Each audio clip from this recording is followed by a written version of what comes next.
Grandmaster Smith, and they kind of really helped me survive and get through that, and now get to a whole nother level where I actually just had my best January ever. Nice, because we were both with Master Silva. Yes, sir. Absolutely true. And Yeah. of course, I'll say publicly, I still love Master Silva. That's what made it such a hard decision for me. But I needed the help, and got it here. So I mean, nothing will ever change that. I appreciate Grandmaster Silva and getting me to the point that he did. Same here. But then I'm also grateful that these guys have helped me go from there to the next level now. Same here. Sure. And he's still got a lot more growing to do, sir. Oos. I feel like I'm just a little baby.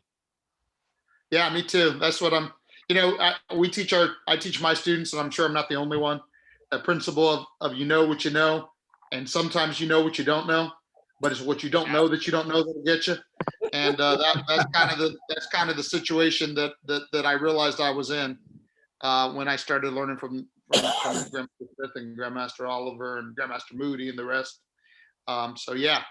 And of course you're a superstar anyway, Sal. So glad to have you on this this journey with us. Not yet.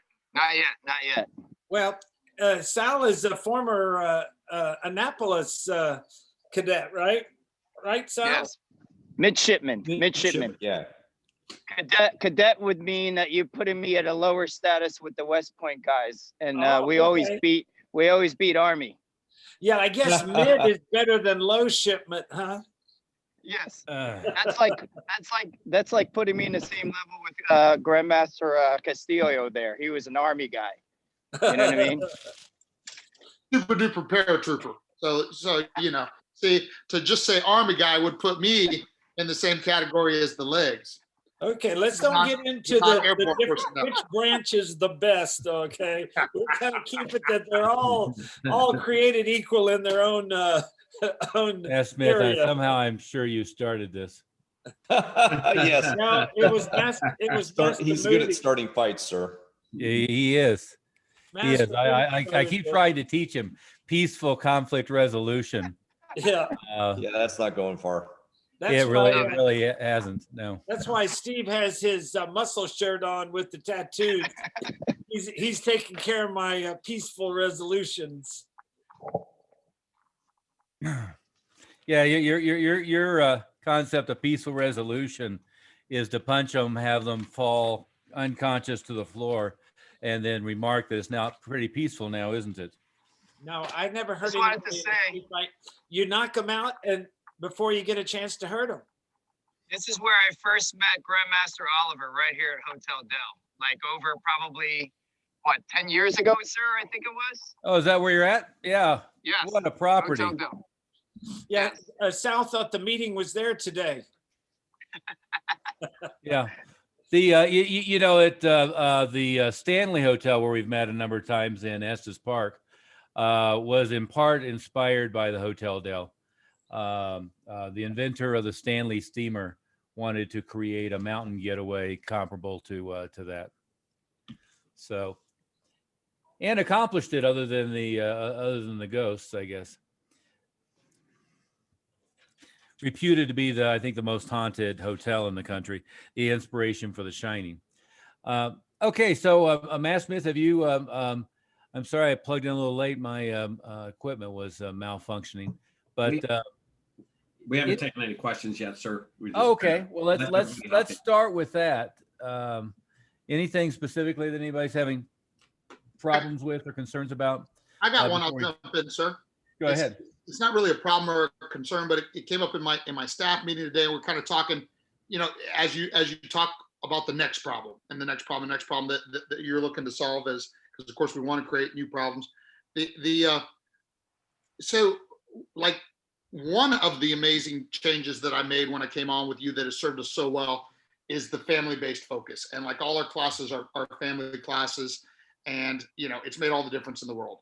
The question that my chief instructor kind of brought up today, though, in our discussion, he made it in the form of a comment. It wasn't really a question, but I'm going to put it in the form of a question, because he's like, you know, the thing of having the adults and the youth and the little ninja all together is working really well in the basic class. But he said, but then the problem is that as you know, as we moving on, that the little ninjas aren't moving on at the same rate or whatever, and so they still end up ultimately in different classes. And I said, well, obviously Master Oliver and Master Smith have already gone through and come up with some solution to this question. So so I'm going to ask it today. Can I answer that, Master Oliver? Sure. Since we did that for so many years, and you're right, in the basic class, I always had 3 levels. I had the 3 to 6 and one group, 7 to 12 and the other, and then the teen and adult.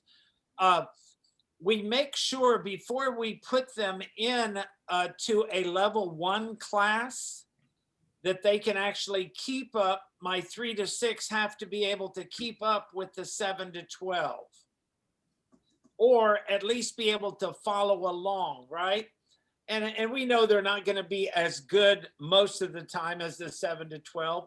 So we would usually keep them in that basic We program. also know that the longer. adults aren't going to be as good as the 7 to 12. Just might add that. No, I That's true. said the 3 to 6 aren't going to be as good as the 7 to 12. I know, and I said I just might add that the adults aren't going to be as good as them either. Yeah, the 7 to 12 can be pretty amazing. So what we always did is kept them in that basic longer. But remember, we have the extra 15 minutes, and we tell the parents that that's going to allow them to accelerate much faster. And we're going to be teaching them that material that they're going to need at level 1 to keep up. Now, when we did our testing, we actually had different requirements. And when I say different, they're the same requirements, except my 3 to 6 didn't have to do everything that the teen and adults did. And the 7 to 12 did a little bit less. And then the 3 to 6 did just a little bit less. So since they were all pretty much common things, it's very easy to divide one group. You know, they're all doing the same thing. And then when they do a little bit more, you can bring them off to the side or divide that group a little bit. But I kept them at the 3 to 6 in that area longer. The 7 and 12, it was really no problem, because when I'm in that level 1 class, I do divide it into 2 groups, and that is kids and adults. And it's 13 and above, and it's 12 and below, regardless if they're 4 or 5 or 6. And usually our 3-year-olds might stay in that basic class longer, and the parents don't mind putting them in leadership and giving them that extra training to accelerate their training that much more. And yes, sir. Follow all of that, and in fact, we too have made our curriculum now such that, and we do everything exactly the way you said, and like during one period of the level classes, the adults will be working on weapons. That's the only thing I don't let the kids do. When I say weapons, I mean stick, knife, gun defense. I don't let the little kids do that. So they'll be doing kicking sets or something during that time. But what I guess I didn't ask the question exactly appropriately, because what I want to ask is, you do go ahead and from a scheduling perspective, the adults will move on to one of the level classes and have to bring the little ninja to a different time. That's the real. No. You would have the little ninja. You would have the little ninja class available, right? And so presumably, if they needed extra work or something, that's fine. What he said was he doesn't have them move into that class until they're ready to mainstream with everyone else. The whole family. Right. And Matt Smith, to clarify what you just said is, I think sometimes when you're new, what you hear of what you just said is, oh my God, every class I'm running 3 classes, and well, maybe I'd be better off with 2 classrooms to run, or maybe I'd be better off with 3 classrooms, and all of a sudden it becomes this complicated structure, right? Is really you're running 1 class. And Stephen, I don't particularly like what you just said, which is, we're doing stick defense over here and we're not letting the 7-year-olds do stick defense or something like that. I would much rather be, we're doing the same thing with everybody, And if there's something that I'm squeamish about, just don't teach it, right? I mean, and there, you know, all of us have some tendencies to teach weird knife stuff and one thing or another. Well, I got to tell you, the adults get every bit as squeamish about that as the parents. And I've seen a lot of people teach, like I personally just despise knives, right? I want nothing to do with it. And I was having this conversation with Tim Kovar, and his brother Dave was real into all this knife stuff and so forth at black belt. And he said, well, I'm just not trained anymore because, you know, just morally and ethically, I hate this crap. We had a black belt seminar one time with Fred Degerberg. And if you guys know Fred, he's a character, but he started doing knife defense, and all of a sudden he's doing cut the jugular, cut the spinal cord, and then you do this. And I'm like, oh my God, how do I shut this guy up on this stuff? Right. So I would argue if there's something that you're squeamish about teaching a 7-year-old, don't teach it to the adults either. And if I can clarify that for you, but we do teach. Yeah, but let me finish. The Okay. thought is, don't get the idea that you're running 3 classes at once, because I know that's what it sounds like he said, but you're running a rotating curriculum. You want them all to mainstream. If you had one head instructor and you have the entire class running, it's fine. Master Smith is very centric on, has done a really good job at, so is the Mile High Karate Schools, at having a leadership development program where there's a lot of volunteers and a lot of leadership trainees who are there to help split things off and supervise a little bit. If you have that, it's great to figure out different ways to segment people, right?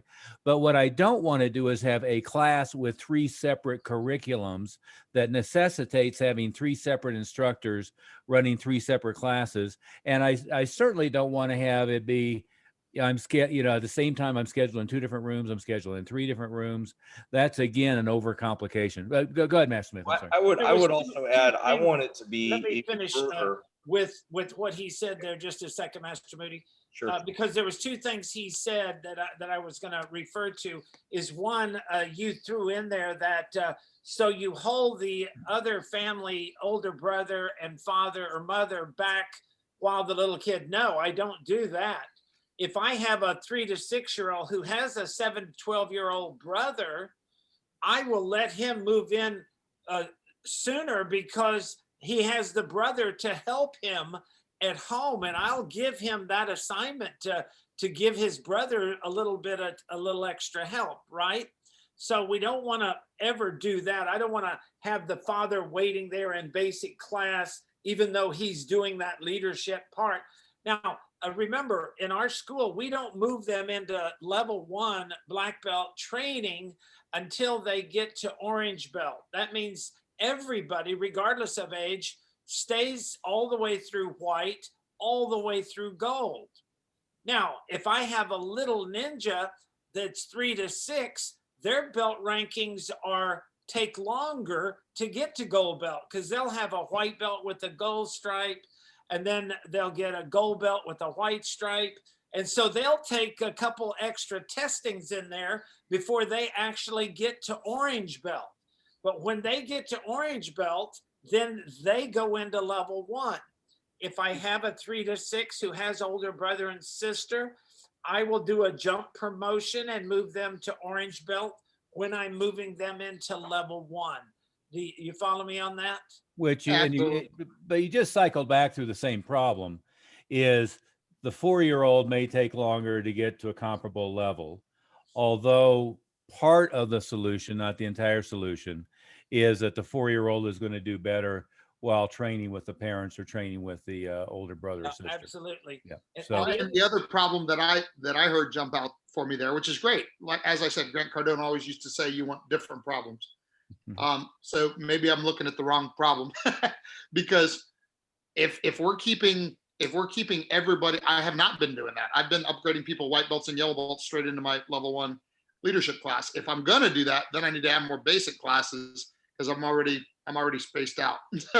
So like I have That's a happy problem, except when they get their gold belt, they should be renewed into leadership, which means that they're going to be now in that 15-minute block to get them ready when they get to be an orange belt. Now, Yeah, you yeah, said one other thing about weapons. You know, when we But do our wait a second. remember, But to clarify, is you two just said different things, I think. And Stephen, what we're doing is keeping them in that same class for 4 to 5 months, regardless of whether they're renewed, in order to build that foundational block. And then that minimizes that concern that you have about the 5-year-old not being able to keep track, right? Now, if I have, that's why I despise Melanie Schumann's structure. Yeah. Is I don't want to have, I enroll a kid that I'm going to have in only with other 4-year-olds for a year or more. I don't want to have that, period. And number two is, when you treat the kids that way, they fail to thrive as much. So I've always disliked that age appropriate curriculum, and I know some people, rant on about it, but looking at specifically what she teaches, yeah, and that's their why average it's lifetime value. critical it's critical that that 3 or 4-year-old that you renew has the attention span already. In other words, he's not a total disruption, because I don't want to move him into a level 1. So I wouldn't renew him till I thought that he had that aptitude or that attention span. That's why not all 3 and 4 are going to renew right away. They might be a little while, right? But I can still, if I renew them early, even the ones that aren't ready for the level 1, by telling the parents that this is going to give him the extra training to accelerate his progress faster, because he'll be able to work on more stuff with extra time, right? And then the last thing you said was about the weapons. And Master Oliver doesn't like the knives, but we never did anything under black belt.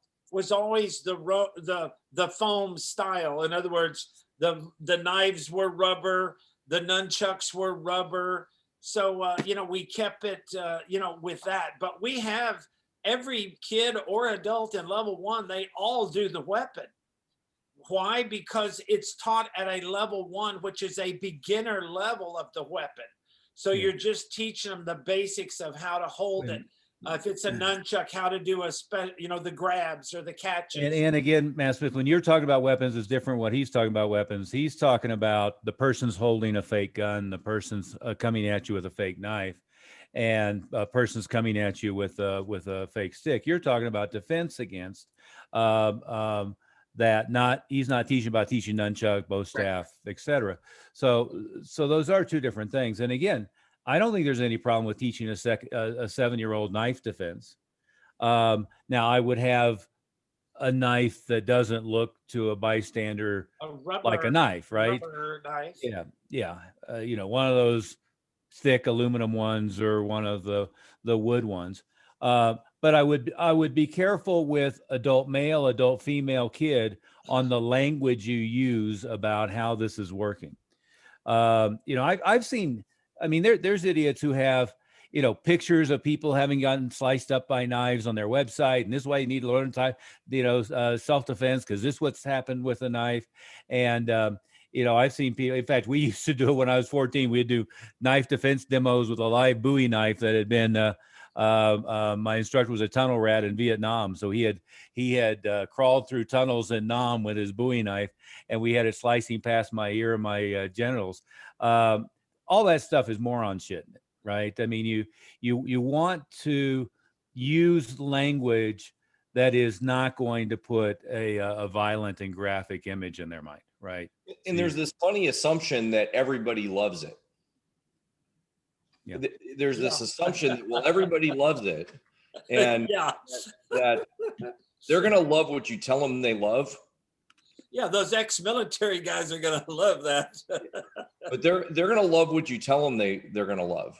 Yeah. And remember what they're buying. They're buying self-confidence, and maybe they're buying fitness, maybe they're buying whatever. I mean, they're not buying, I don't know, knife fighting usually. Well, even the most hardcore of Krav Maga, hardcore 32-year-old police officer, you don't need to have fake M16s hanging up in the school and, and be doing, how to take away an I mean, that's all stuff that, if they're going to do separate paramilitary or separate police training or one thing or another, but, the average person, other than the news media revving them up from time to time, I mean, the average person is never going to come in contact with any of that stuff anyway.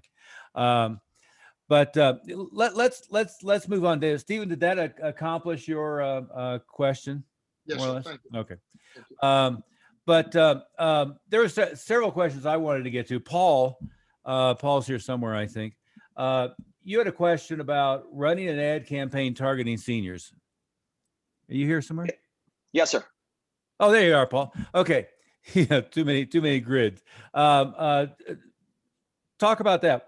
What were you trying to figure out? We've had several seniors enrolled just as family upgrades, right? Some people, great uncles, things like that. And they occasionally ask me, like, you should get some ads out letting seniors know this is appropriate. Let's get some more seniors in here. And I was just curious if anybody's ever run something specific. Normally, like when grandparents come in, their initial reaction, no, I'm too old. Mm-hmm. And just wondering if, that's a good idea.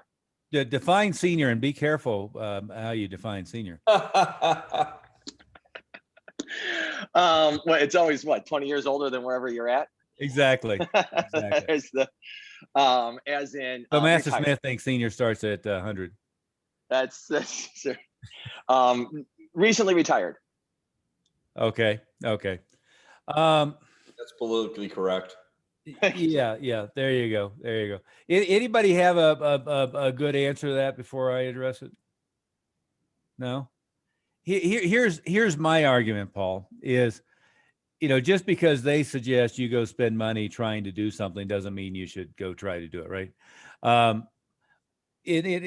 Early on, when we shifted almost completely to focusing externally on marketing with kids, our student body was still about 50-50, right? And because, we were adding so many parents and especially mothers on, right? And anytime I had a class, a school, a rank, a beginner group where there weren't that many moms, I would always get the same thing. Well, why don't you go out specifically and target, women to get them in here? And I said, well, why don't you go specifically target your friends and bring them in, and then we'll have more critical mass. And actually it worked, it worked quite well. It worked pretty well from a referral standpoint.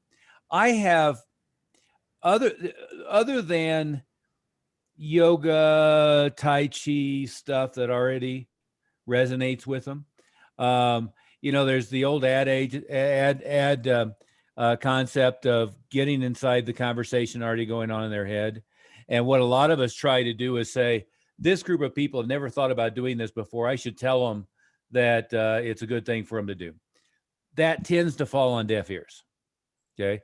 Now, that doesn't mean you can't do, we had an ad campaign that we did one time that had our oldest ever black belt and our youngest ever black belt in a poster together. And we did all kinds of press on Howard, who was, I don't know, I think he was mid to late 70s at the time, but, or it may have been his 80s. I got to tell you, we did all this press, everything. We didn't get anybody over 65 to come in because he was in the newspaper. He was on TV, on radio. We got really good press for it. In fact, the part of the press was the youngest and oldest. And, we got press for all of them. We got flooded with kids and we didn't get, hardly got anybody over 60. But what I would argue is one of the things that you can do in today's era of social media is lots of videos of them training with, with their family, posting on social media, one thing or another. But then what you do is you cycle through everybody who enrolls and everybody in the white belt class. You say, who else in your family would you, enjoy training with, and try to get more parents and grandparents in one thing or another. Anything beyond that, I think is probably pretty futile. Master Oliver, if I can give Paul a suggestion, and for any of the schools that has a problem with getting more adults, if you have mostly kids, because what happens, unless they're in a family, they might, a regular adult who comes in and sees all kids is not going to sign up usually because they go, oh, this is for kids. So that's why what I tried to do when we had that problem with the school or one of our member school is I tell them that, and Master Oliver is like the master of doing this, is just telling he gives the uniform to the kids for the free intro, right? For the 2-week trial. And then he just hands the parent brought him. So he just hands them the uniform to the parent too and say, go ahead and put this on. And then they always say, oh, well, I know this is for my son. I'm not going to do it. Oh, I know, but we just wanted you to, it makes it a little easier to do it with Tommy because you get a little more familiar with our program and you can help him at home. So this will make him feel more comfortable. So yeah, even if you're not going to do it, just hop out there. And he gets a 50 or 60. I don't know what your percentage on that success rate In was. the intro, Yeah. probably 85, 90%. Yeah. And The ratio was always sub 100%, but not far, of parents taking the intro. And it was half of the kids adding one or both parents. Yeah. And the difference that I did is the only difference that we did on that is I would get the parent engaged, but I found that it was harder to get them in uniform than it was just to get them to stand up and help in the class. And to get them engaged, what I would do is I would ask them to come out and hold the target for their child. And then when they were holding the target, then I would take the target out of their hand, hand it to their child. And then I'd say, okay, now watch mommy do it. Or watch daddy do it. Now they're kind of in the class already. And then when they came back for the second lesson, and that's when I give the kid his uniform, I tell him I size him up on the first. That's when I suggest, here's the uniform for the parent to get out there too. Now, granted, not everybody does it, 50%, sometimes a little higher. But the idea is when they finish the trial and we do the family plan where if there's 2 kids, the parents are free anyway. So it is even easier to get them in there. But when I had just a 1-kid family, I would tell the parent when they said that they didn't want to do it right now, I just wanted to sign him up. Then I say, well, what I want to do to help Tommy is just to give you a free Gold Belt program. So I want you to do it just with Tommy to that Gold Belt, just to kind of help him along and give him a little extra support. Now, when I did it that way, I found that I was getting another 50% of the ones who didn't jump out there already anyway, who didn't sign up. So that way once they finished the Gold Belt program, I had at least a 50% conversion rate of them go ahead and signing up for the rest of the basic program. But then what I found is once I had more parents doing it, then my single adults who came in, whether they were in their 20s or 30s, would come in, or 40s or 50s, they would come in and then see more adults, and they don't know that they're parents of somebody. They just know that there's other adults in there. And it's like it snowballs. Once you get a few adults in there, now a few more and a few more. So that's why when I had a lot of parents doing that free 2-month trial, Gold Belt, with the kid who's already signed up, then all of a sudden I had more parents in there or more adults. So any adult coming in always felt more comfortable. Yeah. And you made a really good point, is the hardest thing to do is get momentum started on that, right? Because if I've got a bunch of kids and I have one lone parent out there, then it looks like, oh, nobody's doing that. I'm well suited to just sit here on the bench.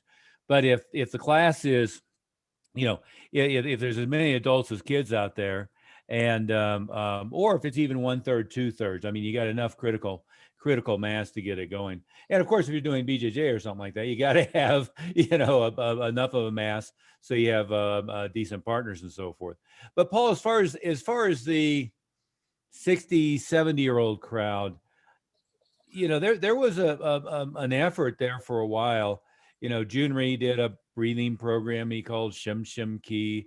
And there's, you know, all kinds of different things that were going on. And it really is hard to break through to that barrier unless it's something that already is kind of lodged in their mind, right? We've had a lot of people, in fact, one of our franchisees, Grant Buchanan, in New Zealand. I mean, he was had a program that was funded by the government teaching seniors Tai Chi, you know, because of all the medical issues with, you know, falling and hips and teaching balance and so forth. And there's a lot of data, by the way, on that. And I know we have a few people who teach Tai Chi or something like that, but you know, to get them to do something that's hard style-ish, you know, or grappling, is there's a lot of convincing, you know, for them to get through their head that, you know, they're not going to break something or whatever it might be. And it's a difficult thing to do. It's again, you know, you know, for most of the years, I had shifted where all of the money we spent was all in the kids market. Now, early on it wasn't, but it was all of the advertising dollars we spent was just for kids. But then we were about 50-50, but rarely was I directly trying to target an adult 27-year-old male, right? Just because it was a lot cheaper to get a kid than it was to get an adult male. And it was cheaper to get an adult female than it was to get an adult male. And, you know, my dollars were better spent, you know, attracting kids. Now, nowadays, that's not necessarily true. There's a huge adult male market. There's a huge adult female market. But as Master Smith was saying, it's not only when they walk into the school, it's at every step of the way. I've seen people who, you know, they're running Google pay-per-click ads, and you click the ad and it takes it to a home page. It was like on the, I think they probably fixed it now, but the original Premiere stuff, right? It was, you know, here's a hot chick with boxing gloves, and here's the guy standing there with no shirt on, and here's two cute kids. Well, that was always the wrong way to go. It should have been things directed at the kids market. They only saw kids market stuff all the way through. Things directed at women's fitness, they should have only seen that all the way through. Things directed at men, whether it's MMA or Krav or whatever, they only see that all the way through. Because anytime you confuse the message and muddle the message, the conversion is going to go down, right? And you should never be advertising out to the general public. I mean, I would never take out a full page ad in the newspaper that says it's great for everybody. You know, here's the seniors, and here's the adults, and here's the women's fitness, and here's the kids. Well, as soon as I do that, nobody pays attention to it, right? If it's karate's the best thing I ever did for my child, or and you know, the Krav organizations have done a pretty good job of, you know, the fit girl standing there and, you know, attracting the women's market with a mix of self-defense and fitness, you know, but you really want to rifle shot who it is you're targeting, and then have the message consistent all the way through, including when they walk through the door, what class they're walking into, right? Well, good. The other question that was in the Facebook group that I wanted to hit a little bit, although it was pretty well handled on there.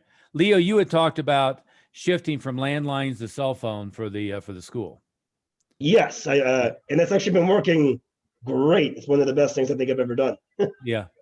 I would say there's you know, there's a couple of approaches. The one approach, which, you know, I think 5 or 6 people all said at the same time, was Ring Central. And the nice thing about Ring Central is, especially as you get a bigger staff or a bigger organization, you could have 5 different employees, all of whom, and then including yourself, all of whom have the Ring Central app on their cell phone. And now they can answer incoming calls to the school, make outgoing calls from the number that's listed for the school, and send text messaging from the school number. And when they accept an incoming call on their cell phone that's coming through the Ring Central app, it's going to differentiate itself from, like, you know, their friends and so forth, right? So that's what I like about Ring Central. Now, just moving the school number to a cell phone, if you only really need 1 or 2 people to do inbound and outbound calls, I mean, that's a simple and cheap alternative, right? So, you know, my argument would be there's nothing wrong with that. But as you get a little bit bigger, going a little bit more complicated, which isn't very expensive, but going a little bit more complicated is probably useful because now you can have, and by the way, the other thing about Ring Central is it's all programmable, right? So, it can be from 9 a.m. to 9 p.m. It tries cell phone A and cell phone B at the same time. Whoever gets it, gets it. And then from 9 p.m. to 9 a.m., it could go to a live answering service like Pat Live. It could be Saturday from this hours, it goes to this cell phone. Saturday from this hours, it goes to this cell phone. So it's programmable by day parts, it's programmable by day. And sometimes you need that. I mean, sometimes you want it to be, it goes to a couple different cell phones during the day. It goes to a school landline and a cell phone at night. I mean, and hell, in the 70s, June Rhee had USA 1000 was the phone number, and it rang through to a switchboard, and then a human being had to sit there and ring it out to the individual schools. But it was the right idea. And it's the same idea, in a multi-school operation, you can do that now, where all the schools have the same phone number, and then it hits a voice tree pretty quickly and routes them to the right place. What I always had was 9 a.m. until 4. I had a central office handling all the incoming phone calls for all the schools. Then from 4 to 9, they were responsible for their own phone calls. And then after hours, it went to a live answering service. And, back then I had to have them all forward their phones to the central office. Nowadays, that's an easy thing to do, again, with something like Ring Central. And back then, the cell phone, everybody didn't have a cell phone. So, Well, back then, nobody had a cell phone. Yeah, nowadays, well, you remember those big ones we had with the that were in a box, and you'd put them in the car and carry it around with you, Yeah. and it weighed a ton. Those were our portable phones. Master Oliver, does Ring Central offer the texting ability?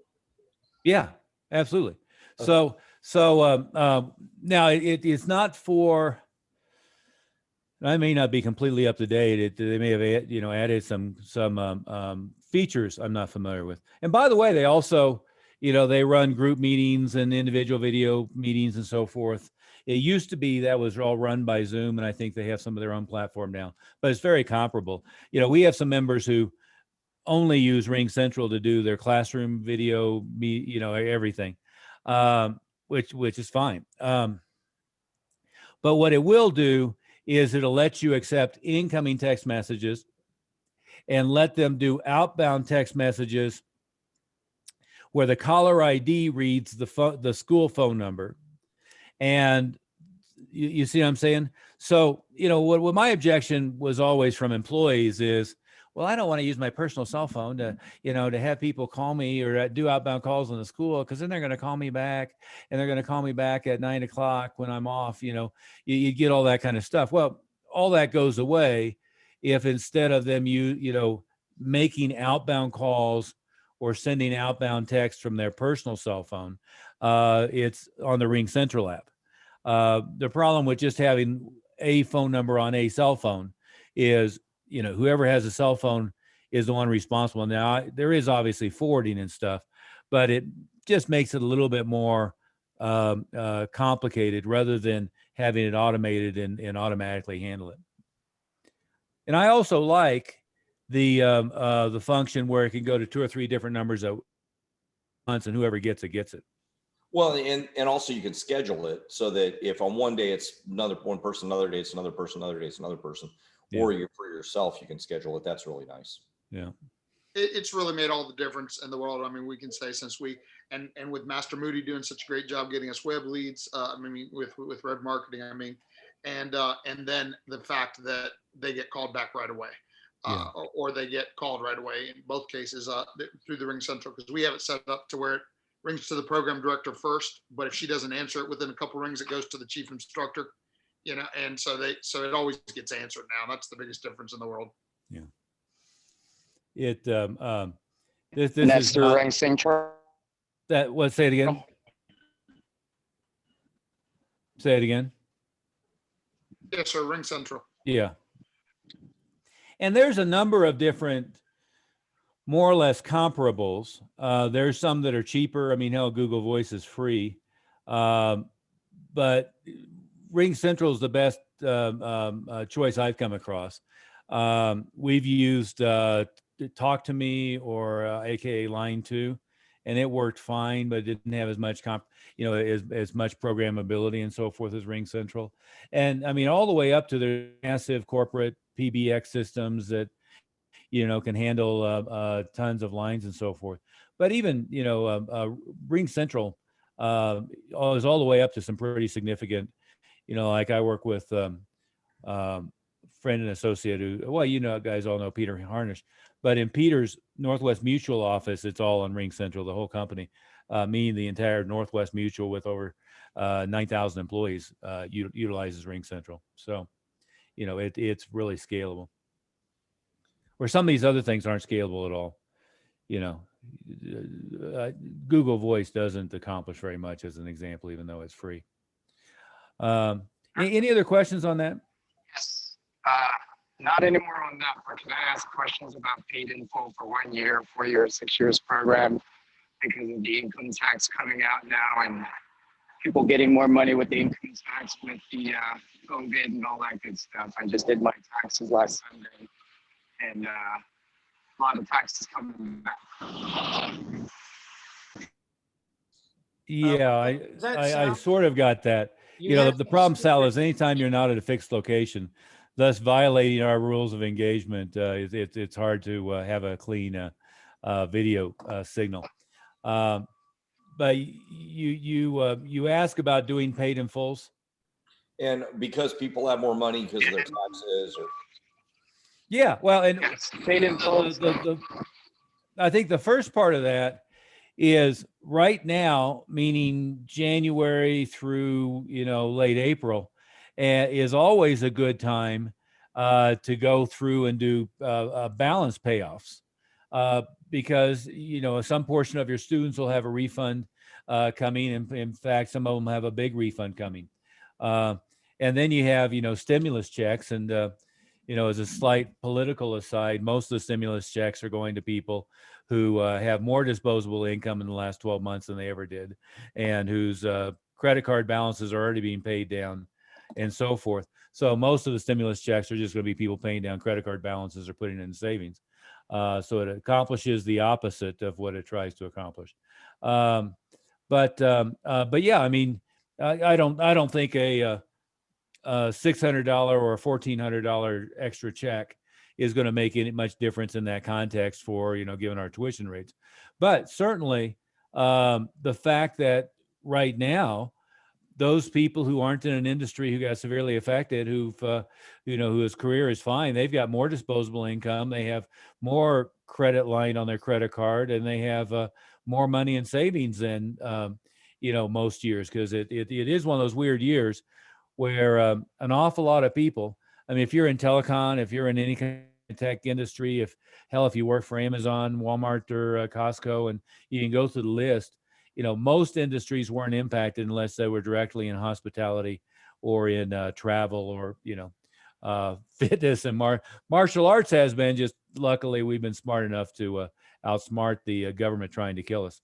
On a side note, I've got the impeachment crap going on my TV and back, and every time they cut away while there's nothing going on, they're in the halls of the Capitol, which are gold floors, gilded frames, gold walls.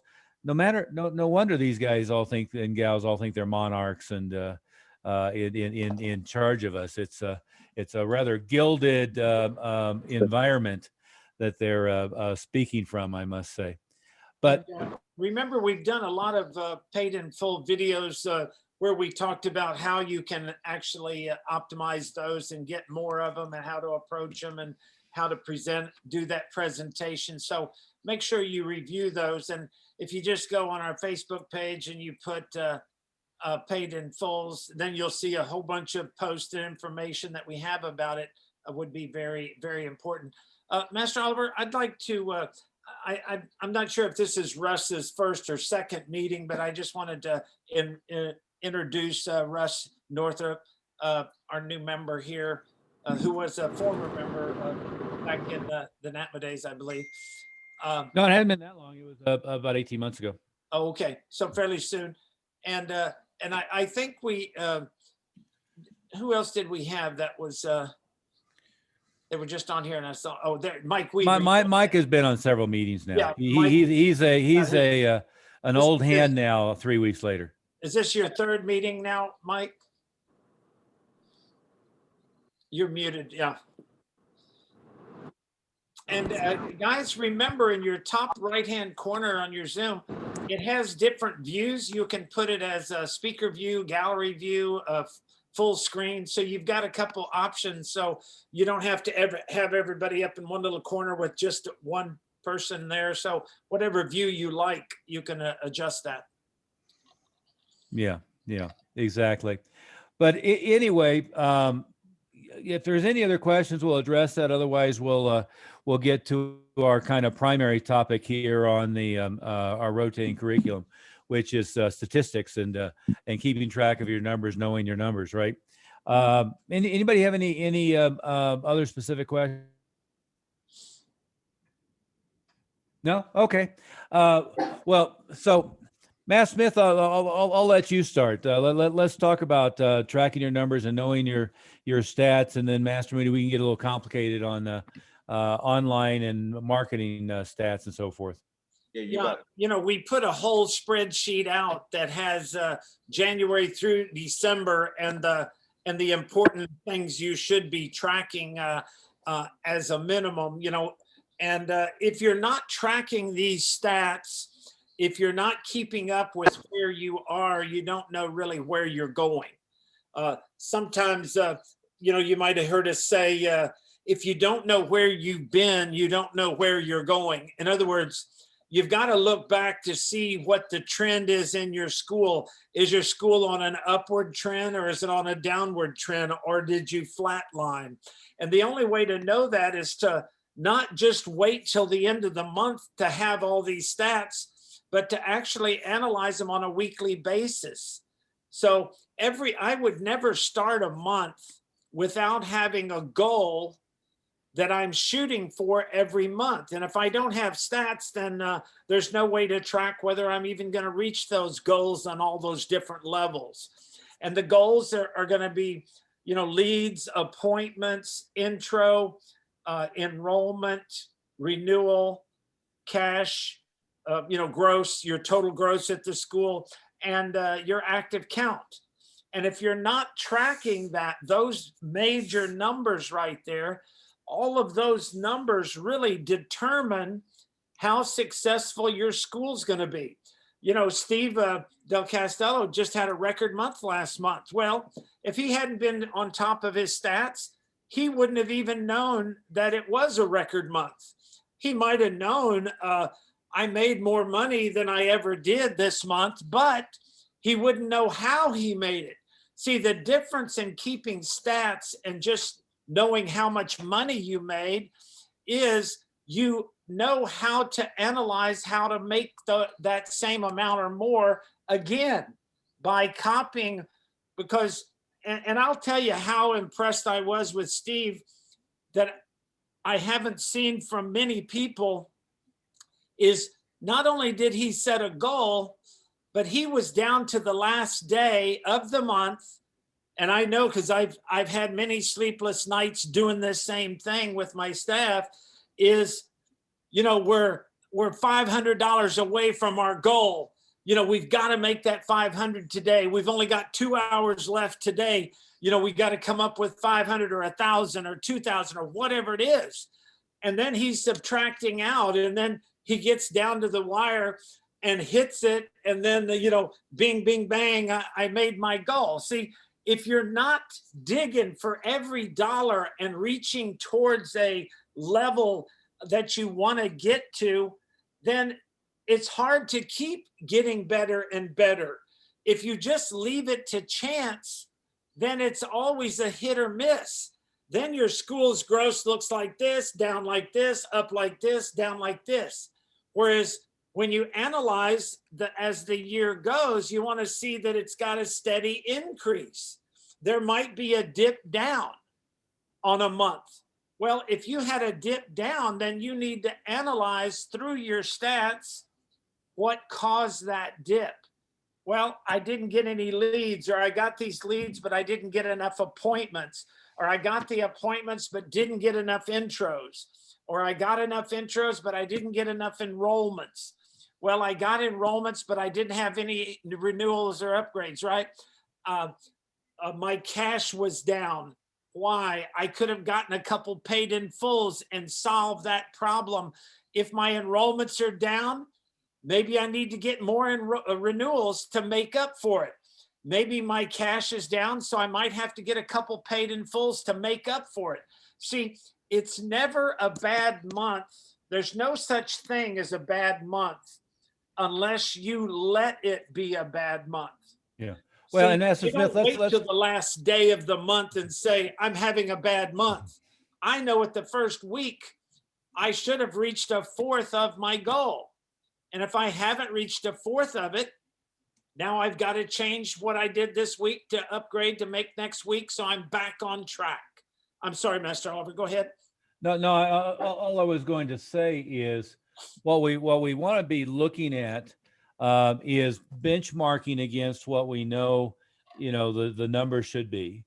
And that gives us a sense of how we're doing not relative to the industry, because that's a bad measure. We're in an industry that's loaded with stupid, broke people, but relative to what other sharp operators are capable of doing. And then the rationale for how do we do in first quarter this year versus last year versus the year before is, are we improving ourselves, or are we, to quote Nick Okina, sliding along laterally, right? So we always want to be making sure that we're making big leaps forward and comparing ourselves with ourselves. And at the same time, the benchmarking that we do as a team gives you a sense of whether you're, at a level that's on the ratios anyway, that's comparable to where other people are, or if you're falling short, right? So, and start with those basic numbers you were talking about, Master Smith, is if we start at the end, cash numbers, right? Yeah. I always only focus really on two cash numbers: cash in the school, which I only am concerned about tuition, and billing. Right now, when I say that, I don't care about testing fees. I don't care about events. I don't care about retail. None of that stuff makes any difference to me personally. And most of it, I'd rather just be rolled into the tuition. But what I want to look at is at the end of the month. So if I had a $60,000 month, if I had 30,000 in billing, 30,000 in-house, I'm happy. If I had out of 60,000, if I had 55,000 billing and 5,000 in-house, well, Matt Smith, that's what, again, to quote Nick, he used to call living off the fat of the land, right? That's it. I don't want that. What I've identified over the years, and this is looking at a lot of schools, is if your cash in-house is, let's say, 35 to 50% of your total gross. And if your billing is, let's say, 50 to 60, 65%, that's more or less the ideal. Okay. Now, what that doesn't mean, though, is if I set the goal, let's say I know that billing's going to be 10,000 this month, I can still set the goal to be at 50. That means I'm going to need 40,000 in-house, 10,000 billing. I just want to make sure that I'm also doing a lot of new billing, so that I'm building the billing up where it needs to be. Does that make sense? But one of the things I always look at, and we've gone to a number of schools where, they may have a $60,000 month, but 50,000 of it is billing. Well, that means you're not doing paid in fulls. You're not doing, significant initial tuition on enrollments, not doing significant initial tuition on renewals. And Matt Smith, we've seen, everybody can justify and rationalize for themselves all kinds of ways to dumb down what they do, to make it easier or require less salesmanship or make it require less preparation. But then you start adding all of those dumbing down together, and you end up with half the gross and all of the net is gone, right? So moving backwards. So the second thing is enrollment renewal numbers, right? I want my renewal numbers this month to be more or less what 2 months ago is 75 or 80% of how many enrollments I did, right? So I'm always looking backwards and I'm looking at my averages saying, well, if in January I did 20 enrollments, that means in March and April, I have what should be, what was it, 20? So I have at least 15 or 16 renewals that should be happening, right? And I see a lot of people not relating those two numbers, right? And renewals, what they don't realize is the renewals are worth at least 6 to 8 times as much as enrollment, because an enrollment is usually 1 year and our renewal is about 6 years. Now, some only have a 4-year renewal. Well, whatever it is, then it's worth 4 times, plus the increase in the billing, the amount of the monthly payment, plus the additional years. That's why it actually, if it's a 6-year program, it's worth 6 to 8 times as much. One renewal, that means, is worth about 7 or 8 enrollments, equivalent in dollars and cents. So you really have to stay on top of that to understand it. Yeah, but we had one member, and relatively successful. They were grossing, $65,000 a month, more or less, at one location. But we would have the conversation over and over and over again, say, how are you doing on renewals? They said, oh, we're doing great. We're doing 80%. Well, come to find out, what they meant by 80% was 80% of the people they asked renewed. Now, that's not that's a useful number to know. But what I'm talking about 80% is 80% of everybody we enrolled on a trial enrollment ends up renewed to train to black belt and beyond. Right? That's what I'm talking about. And our benchmark always was, we wanted at least half of everybody who enrolled to be renewed before their first belt. So in the first couple of months. And then we wanted at least half of what was left over renewed by the second belt. Now, ideally, what I'd like is 100% of them renewed in a month or two. But realistically, we were finding we could get 75 to 80% within the first 4 months, as long as we got at least half and preferably 60% or more renewed while they were still white belts in that first 2 months. Does that make sense for everybody? That might be important to reinforce, Master Oliver, what the difference in those two numbers are, and make sure everybody's really clear about that. If you have 80% of your students renewed, that's different from 80% renewal rate. Oh yeah, absolutely. Why that's different? Just so it's different in a number of important reasons, right? One is, renewing at white belt is to me, it's the number one step to prevent dropouts. And what a lot of people will look at and say, well, we're not renewing enough people, so we got to get better student retention. And although it's a truism, I always reverse it. We're having a problem with student retention. That means we got to get better at renewals. And, we were talking to somebody who was doing like a 4-month, an 8-month enrollment, and then they were renewing them again for another 4 or 8 months. But their dropout rate was like 10, 12%. And they had all these justifications for why they were doing the enrollments the way they were doing. But their dropout rate was horrible.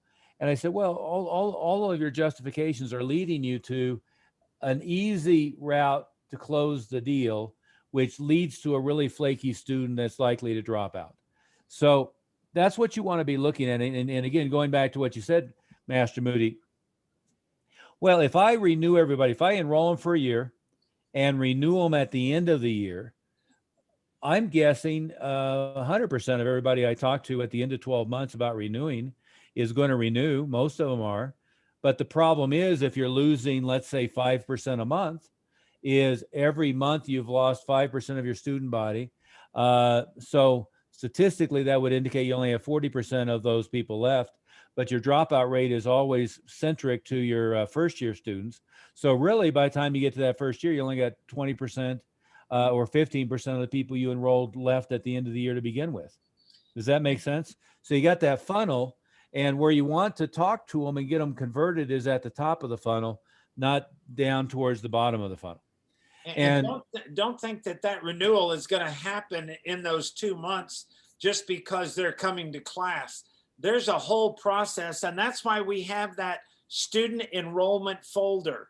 Yeah. And I'm telling you, if there's anybody on our group right now that has not, printed that and edited it to fit your school, because we have it in our Quick Start program, an editable version that you can drop in all your verbiage and everything, and then print it up. And if you're not giving it to your students, I guarantee you, one, your dropouts are going to be higher, and two, your retention, not only is your retention low, but your renewals are going to be a lot lower.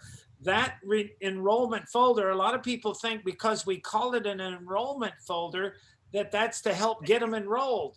And so some people were even giving that away on the intro. No, that enrollment folder is to pre-frame them after they have enrolled during the basic program, to get them ready so they can renew. Now, remember, it's harder to reframe somebody than to pre-frame somebody. If I come in from day one and I have that enrollment folder, now you're going to find that these people that have been with you 2 or 3 months are easier to renew than the people that have been with you 6 or 8 months. Right. Because they've never been pre-framed, so that now you have to reframe their thinking about going every 6 months or every year into a longer commitment, because the commitment has to be graduate to black belt and beyond. Yeah. But let's stay on stats. So now, we talked about the balance of cash, right? So you want to not end up, and by the way, we see schools all the time, back when Master Moody, when our close and personal friend, Fred Mertens was running around, with all of his crap, you'd have schools who had everybody in the school literally cashed out, and 100% of the cash in the school was literally cash in the school and not billing. Well, then you're dead in the water. You get into a situation where, if you have a single slow month, you're out of business. And that was always my joke as I got into, coaching, to try to rescue people from his craziness. But generally, if you have almost 100% of your billing, of your revenue is billing, that means you're leaving money on the table by not doing big enough down payments on renewals, big enough down payments on enrollments, that you're not doing enough paid in fulls, et cetera. And vice versa, if all of the money coming in is cash in the school, it's problematic. What we want to have is the billing cover at least all of the expenses. So your payroll should be covered at the beginning of the month with all the billing. Your rent should be covered at the beginning of the month with all your billing. Your ad expenses, your utilities, your phone bill, everything, right? And then everything else is profit. Now, going back on our stats, we talked about the relationship from enrollment to renewal. And in any given month, it doesn't necessarily correlate, because the number of renewals I can do this month depend upon how many enrollments I did a couple months ago, right? So I can't do a ratio of this month's enrollments to this month renewals and have them make any sense, right? But I can do a correlation of, what were my enrollments 2 months ago? What are my renewals today? Is it more or less doing a good job, right? Then let's go back to our intro stats. So we have, and then we can back it down into some of the marketing side, but you have enrollment. When we'll typically keep track of enrollment conferences and enrollment, second intro, first intro, appointment, and then lead. And I usually separately keep a inbound info call, walk-in, appointment, and then feed them both into the same circuit. But what we want to do is look at those ratios, right? And that tells you whether you're doing a good job or not. So, if I look at, a quality intro, I mail to them 5 times, they're on my email list, they call me, and they're going to ask questions about the school. Well, that should be 95% of them make an appointment. That should be essentially all of them show up. So let's say 90%. That should be from show to second should be essentially 100%. I mean, nobody should come and take a free class and be offered to come back and take another free class, or pay for an intro and be coming back for something they've already paid for and not come back. So that should essentially be 100%. If it's not, there's a problem. And then to enrollment, it should be about 80%, right? Now, let's go to the other opposite end of the spectrum. Let's say that I went to a 4K run, if there is such a thing right now in the era of COVID, or or some other comparable where I have a booth and a spin wheel and all that kind of stuff. Now, of the appointments I make on the spot, if 50% of or more of them show up, I'm happy, right? Now, of the people I talk to, I should be able to get 80 or 90% of them to make an appointment. We just know in that source, they're a little flakier, no matter how much they made a commitment at the show on actually showing up, right? But then once they show, the ratios typically will be about the same. So if I made 100 appointments and I got 50 or 60 of them to show up, that's not bad. Better is even better, but 50 or 60 of them show up, that's not bad. Of those 50 or 60 that show up, I should be able to convert maybe worst case 75% of them. So I should have almost 100% show up for the second, and I should have 75% or more or less enroll, right? And we go through a lot of numbers. It's like last call with Melissa's numbers. We went through a lot of numbers on what they were doing, and there were huge gaps between they made an appointment and they showed up, leads that came in this case, it was an example of Facebook, leads that came in to how many of them they got hold of. So there were huge gaps there. And what we found last week, and if you weren't on that meeting, pull the recording. What we found last week is, in January, they did 7 enrollments, but by fixing the ratios, they could have done with the same level of effort, 20 to 25 enrollments, right? So it was a matter of figuring out where the holes were and plugging those holes, right? A lot of times I think about it as like, just tuning the dials across. Because a lot of times you can do twice as many enrollments with the same amount of effort and traffic just because you haven't identified properly where the missing gaps are. And that's why those stats are so critical, that you look at each one of those and analyze what you did. If you get better at those conversion from one step to the next step, then sometimes you can get by with even less leads to get more enrollments. But I've seen some schools that would have, maybe 100 leads, and out of those 100 leads only get 5 enrollments. Well, that means that, they have a problem. Well, if I don't have each one of those stats accurately, then I won't know where the problem is. See, it could be that they only talked to 7 or 8 people and they got 5 enrollments out of it. Why? Because they came to the first and didn't come back for the second to do so they didn't even do an enrollment conference. So when you're doing what we call your enrollment percentage, your conversion rate of how many people did you actually talk to about signing up this month, actually give them the numbers, ask for the credit card and money. And out of those, how many of those signed up? Those are very critical numbers. How many shows from first to second? How many appointments to show for the intro? I mean, each one of those requires different action. So when I look and see where the biggest gap is, I know to attack that problem first, and that will automatically help the bottom line. And then we keep fine tuning it. And now we don't have a big hole, but we've got a smaller hole, but it's still the biggest hole. And now we're going to fix that one. And we analyze that. And we're very good at looking at your numbers and analyzing and telling you what you need to do.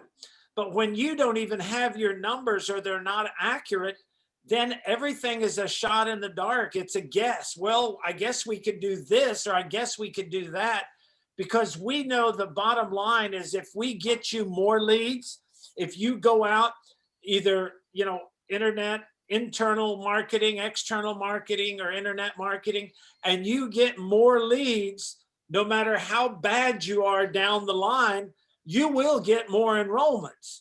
Now, the question is, what percentage can I convert?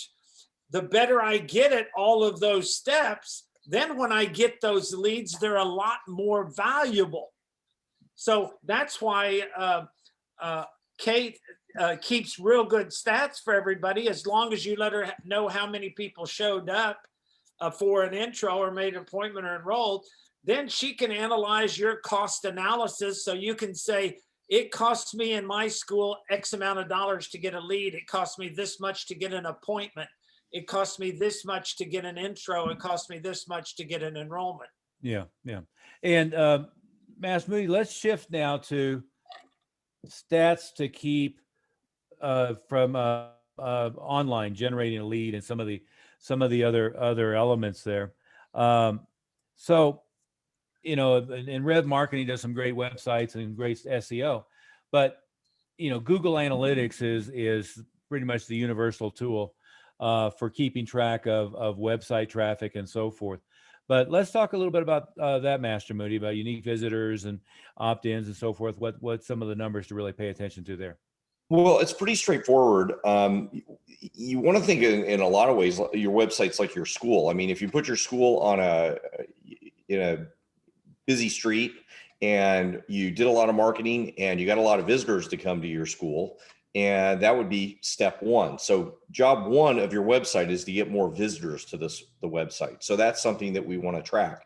So we want to track visitors, unique visitors to the website. And the second thing you want to track, if you want to take the big high level look at this, is conversions. So the conversions from visitors to either phone calls or lead forms, somebody filling out a lead form, taking advantage of your offer. So those are the two big numbers that you'd look for in terms of tracking. There's a lot of other numbers you could look at, and it can be very, very complicated, but those are two big gross numbers that you want to look at. Then the next question is, if you're not getting, number one, you've got to make sure you get traffic. If you haven't solved that problem, you won't be able to solve the second problem, which would be conversions. And as Grandmaster Smith is talking about, and Master Oliver talking about, again, it's the same as in your school. If you have enough people coming in, but you're lousy at converting them, well, you're not going to have many members. If you don't have many people coming in, we have to solve that problem first. So the way that and then we can get into the ways that you do that. So those are the big two main numbers that you'd want to be tracking. Now, what are good numbers in that case?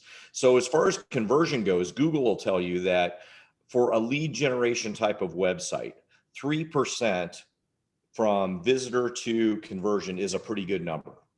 Now, typically with the websites I deal with Rev Marketing, Go To Karate, we're generally 5% or higher. I was just talking to Matt White today. He's at 14.6% conversion rate. Wow, that's good. Really, really good. Yeah. So he gets 14% of the people that visit your site to visit his site to convert. Now, that's not the same as 80% of people walking in your door. That's much more highly committed person that's walking in your door to sign up. So you've got to compare apples to apples in terms of these numbers. Yeah. Well, and there's another interesting number on Google Analytics when you look at your website, which is the bounce rate, right? And it's especially useful, which Google kind of does this for you automatically. But if you're buying pay-per-click, the last thing you want to be doing is buying clicks in front of traffic that isn't looking for lessons or isn't looking for lessons in your geography, right?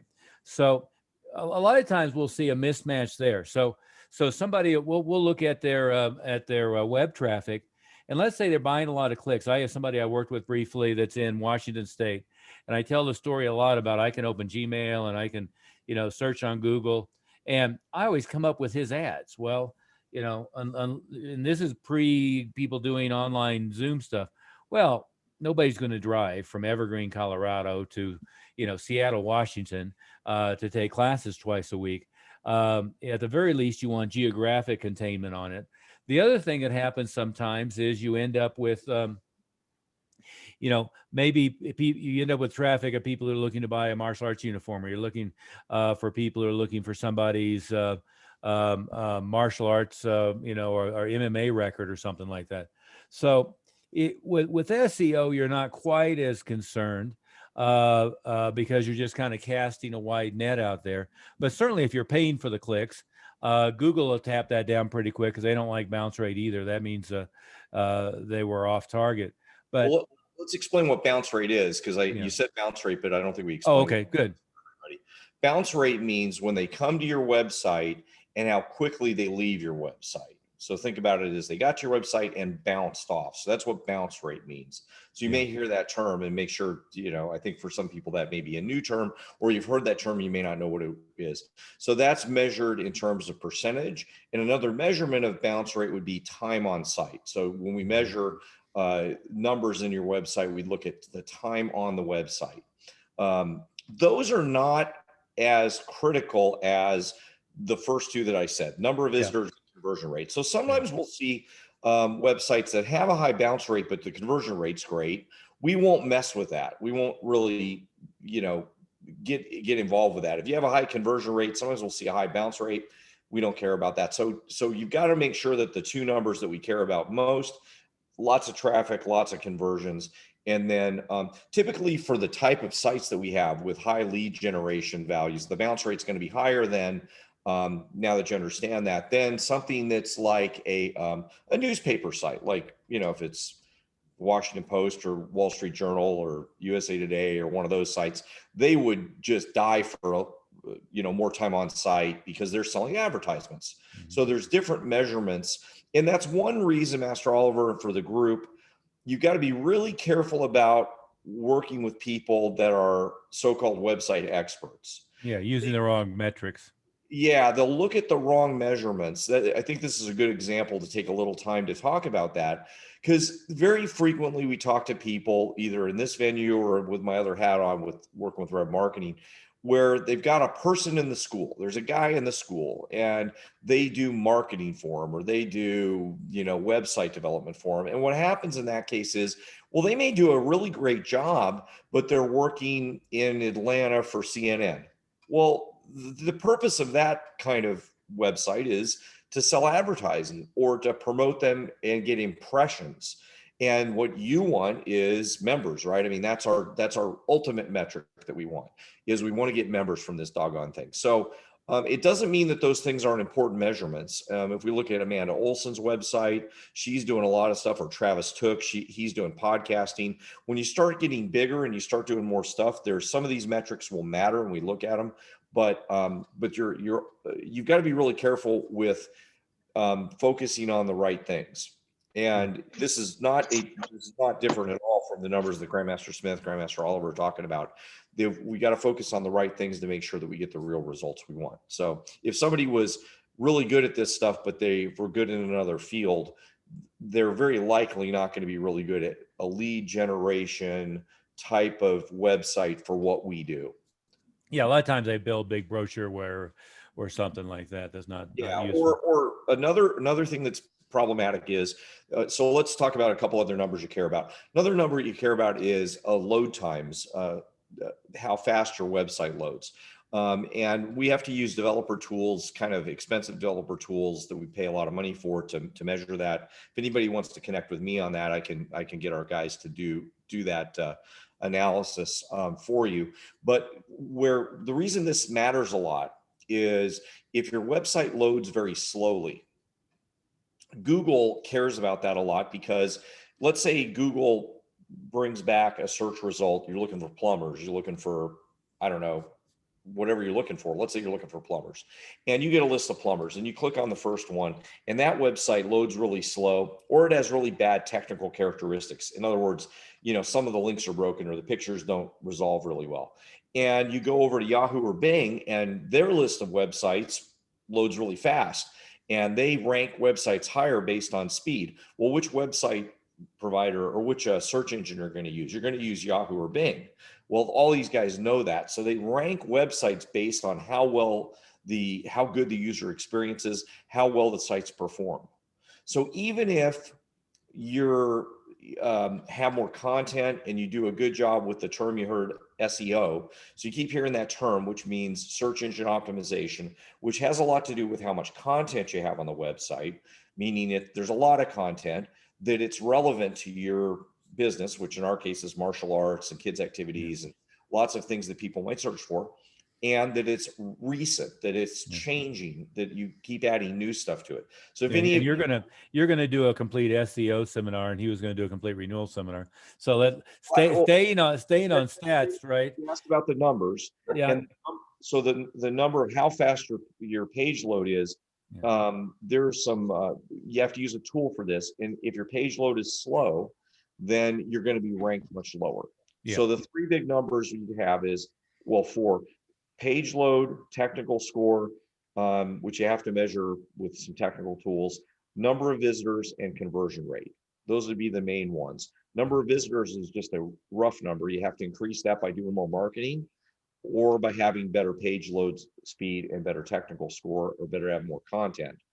And then conversion rate is because the site design is really good. Yeah. So that's the quick and dirty summary of it. Yeah. And and again, I mean, you know, what used to happen to me all the time, I think most people have got more sophisticated, say, oh, wow, I got his website. I got, 20,000 hits. It's always like, do you know what a hit is? It's not the same as a unique visitor, right? But anyway, as we look through the numbers, we want to know basically we want to know how many opt-ins we've had. Of those opt-ins we've had, whether it's Facebook opt-ins, pay-per-click opt-ins, website opt-ins, etc. We want to know what our conversion rate is to making an appointment. And stepping back a second, I would want to know what my conversion rate is for me to actually contact them, right? And what we have seen is, there's this balance back and forth. A lot of what we're doing on landing pages now is doing an opt-in and taking them to a success page that has a calendar for them to make an appointment. And a lot of times we're getting pretty good compliance rate on making an appointment, let's say 80-85% right there. However, that doesn't absolve you of the need to call the person, get them on the phone, build rapport in one thing or another, because what you do is you trade lead to appointment ratio for appointment to show ratio if you're still not on top of it, following up, talking to them quickly, and communicating with them quickly. Does that make sense? That needs to be within 30 seconds. Yeah. That's the big error that we see, is when you get a lead, whether they set an appointment or not, they need to be called within 30 seconds, which leads back to our Ring Central conversation that we had earlier today. And this is where a lot of people go, well, what do you mean 30 seconds? I get my leads and I call them back when I get to the school at 4 o'clock. Nope. You set your system up so that you call them back. And they say, well, that can't be possibly true. I can't possibly do that. That's too much work. Well, my answer to that is, let's assume that we do a great job and we get you 100 leads in a month, 100 form fill outs in a month. Obviously, phone calls would be different, but let's say you get 200 phone calls and you get 100 leads in a month. Well, that's only 3 a day. A couple of those, 1 or 2 of those, are probably doing your normal prime time. So you're really only calling somebody back once or twice in the day. And let's say you don't call the people during, 10 p.m. to 8 in the morning or 9 in the morning. You're probably only returning 1 or 2 calls a day that you have to do it within 30 seconds. So return the damn leads. Or return the damn calls. That's really not much to ask. And that's if you had 100 leads a month, which means we're doing a great job with your marketing. A lot of you guys are getting a lot less than that, which we should fix, but it's really not much to ask to respond to the lead forms immediately. And that's the number one thing you need to do while people are still on your website. Reach out to them, whether they set an appointment or not. Yeah. And as Master Oliver said, it does not absolve you from calling them because they set an appointment or because you have some fancy CRM system that does a whole bunch of stuff and message. Just because they got an automated email and automated text and stuff doesn't mean you have to call them right away. It doesn't really mean anything. I mean, you don't Assume have that to. means nothing. It's just extra support material. Right, right. Anyway, we're about our time limit, but any questions on this? We should definitely pick it up next Thursday on stats all the way through and interpreting and benchmarks and so forth. But any questions on this so far? And if you Matt have- Smith, anything to add before we? if they have any trouble finding that form, just put the question in Facebook and we'll link load it in there for you. It's real simple to do, and a lot of people say, "Yeah, I have my stats," and then I might ask them off the top of their head, "How much? What did you gross last month?" And they go, "Well, I don't know. I don't have my numbers in front of me." That's what we mean by when we say know your numbers. Yeah, we're not going to expect you to recite every month from last year, but you should know what your last year's average was on every one of those leads, appointments, all the way down the line, and your gross and your active count.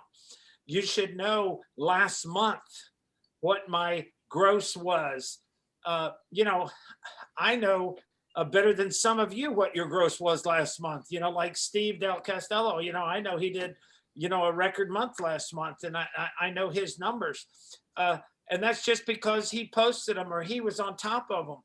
So if you want to have a record month, if you want to reach heights that you hadn't got before, number one, set the goal. Number two, make sure you have the stats to back it up to show that you're doing the right steps to make sure you're going to reach those goals. Yeah, and I might add, we ask for and beg for is all the time numbers. And what I would always like to see is an accurate profit and loss statement. And I'd like to see, and I'll have a CPA with us here in a couple of weeks, and we'll talk about that perhaps. But oftentimes we don't get a good P&L, and that's another stat that we'll look at is what your ratio should be. More or less, I try to keep payroll in a multi-school environment at 25%, single school environment, including yourself, 33 to 35%, more or less rent at 10 or 10, 12%, no worse than 15% of the gross. We see people blow that number a lot. And then we want to keep our advertising budget probably in the range of 10 to 15%. But the reality is we're always looking at that from a standpoint of return on investment, not necessarily a percentage of the total gross.